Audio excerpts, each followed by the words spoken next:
Hello, आप सबका मेरे चैनल स्प्रेडिंग ला ज्ञान में स्वागत और अभिनंदन है।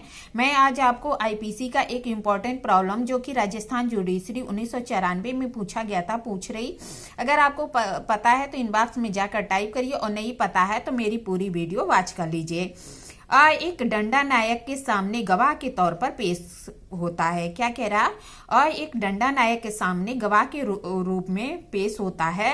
डंडा नायक कहता है कि झूठ है। आवेश में डंडा नायक को जान से मार देता है। इन तथ्यों से क्या कोई अपराध प्रकट होता है? क्या कह रहा? और डंडा नायक के सामने गवाह के तौर पर पेश होता है। डंडा नायक कहता है कि झूठ है। आवेश में क्या करता है कि डंडा नायक को जान से मार देता है। इन तथ्यों से क्या प्रकट होता है कि उसने कोई अपराध किया है।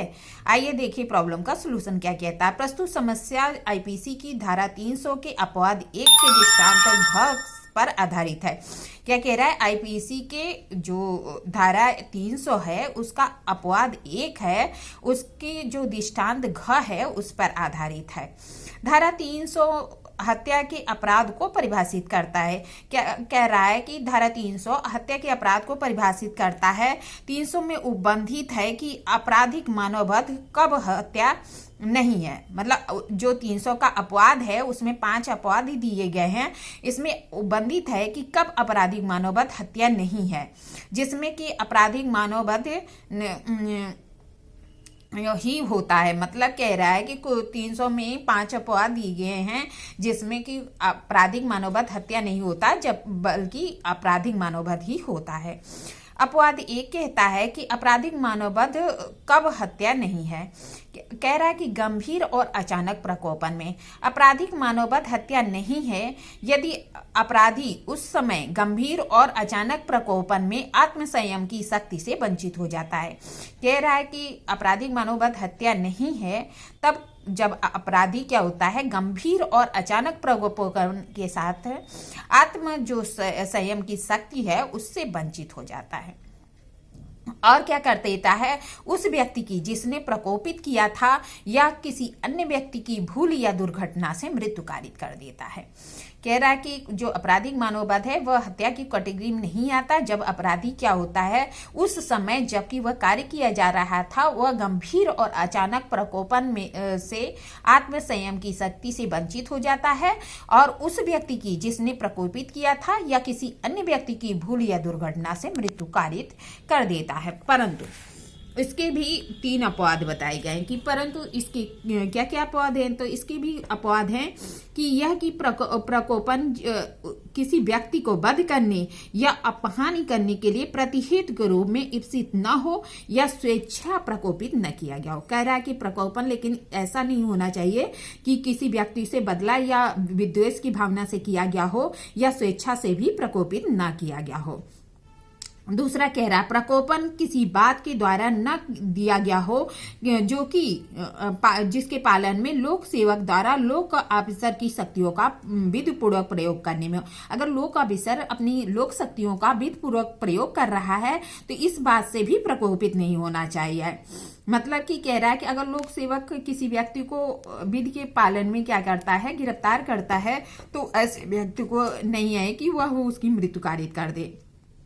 तीसरा कह रहा है, प्रकोपन ऐसी बात के लिए भी नहीं होना चाहिए जो कि प्राइवेट प्रतिरक्षा के अधिकार के प्रयोग में किए जाए। अगर कोई व्यक्ति प्राइवेट प्रतिरक्षा के अधिकार का प्रयोग करता है तो भी प्रकोपन नहीं होना चाहिए।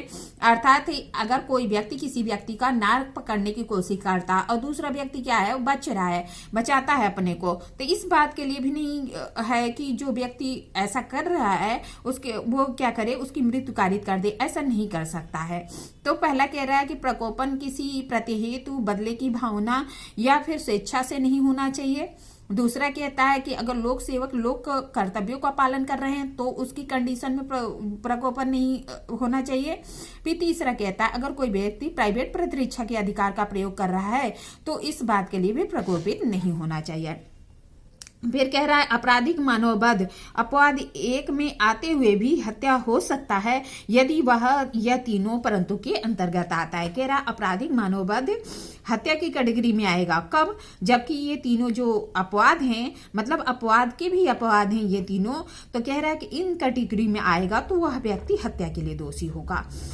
परंतु समस्या में एक मजिस्ट्रेट के समक्ष गवाह के रूप में उपस्थित होता है।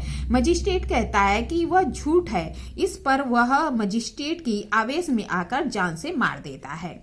यहाँ की मजिस्ट्रेट द्वारा कहे गए शब्द इस प्रकार के हैं कि गंभीर और अचानक प्रकोपन में आकर मजिस्ट्रेट की हत्या कर देता है, तो प्रथम दृष्टया तो यह प्रतीक होता है कि का आकार 300 के प्रथम अपवाद आपराधिक मानववध हत्या नहीं है कि कोर्ट में आता है, परंतु जो 300 में जो है प्रथम अपवाद के दूसरे परंतु में यह उबंधित है कि यह प्रकोपन ऐसी बात के लिए नहीं होना चाहिए जो विधि के पालन में या लोक सेवक द्वारा लोक कर्तव्यों की शक्तियों के विधिपूर्ण प्रयोग में की गई हो। मैंने बताया ना कि प्रकोपन इस बात के लिए नहीं होना चाहिए जो लोक सेवक द्वारा लोक कर्तव्यों के प्रयोग में किया गया हो। तो यहाँ पे कह रहा है कि जो यही अपवाद है इसके अंतर्गत आता है। तो कह रहा है क्योंकि समस्या में मजिस्ट्रेट द्वारा अपनी विधिपूर्ण शक्तियों का प्रयोग करते हुए आपके साक्ष्य के आधार पर उसे झूठा कहता है, जिससे कि उसे जान से मार देता है।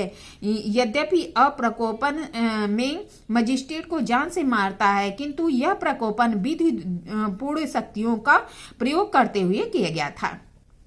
क्या कह रहा है कि जो 300 में प्रथम अपवाद का जो अपवाद है दूसरा उसकी कैटेगरी में आता है, क्योंकि इसमें क्या है जो मजिस्ट्रेट है वह विधिपूर्ण शक्तियों का प्रयोग कर रहा था। उस प्रयोग में उसने जो कुछ कहा उससे अप्रकोपित होकर उसकी हत्या कर देता है, तो वह इसी कैटेगरी में आता है और आपराधिक मानववध के लिए उत्तरदायी नहीं होगा बल्कि हत्या के लिए उत्तरदायी होगा। कह रहे प्रस्तुत मामले में का मामला जो 300 के अपवाद 1 में न आकर 300 के अपवाद के दूसरे परंतुक में आता है, इस कारण वह हत्या के लिए दोषी होगा। यहाँ पे जो है हत्या के लिए दोषी होगा क्योंकि जो उसका जो कार्य है वह 300 के अपवाद 1 के अंतर्गत न आकर बल्कि अपवाद 1 के जो दूसरा परंतुक है उसके अंतर्गत आता है। इस तरह मैंने आपको प्रॉब्लम बताई, प्रॉब्लम का सोल्यूशन बताया। ऐसी ही अच्छी प्रॉब्लम के लिए मेरा चैनल सब्सक्राइब करिए, लाइक और कमेंट करिए। ठीक है, धन्यवाद, थैंक यू।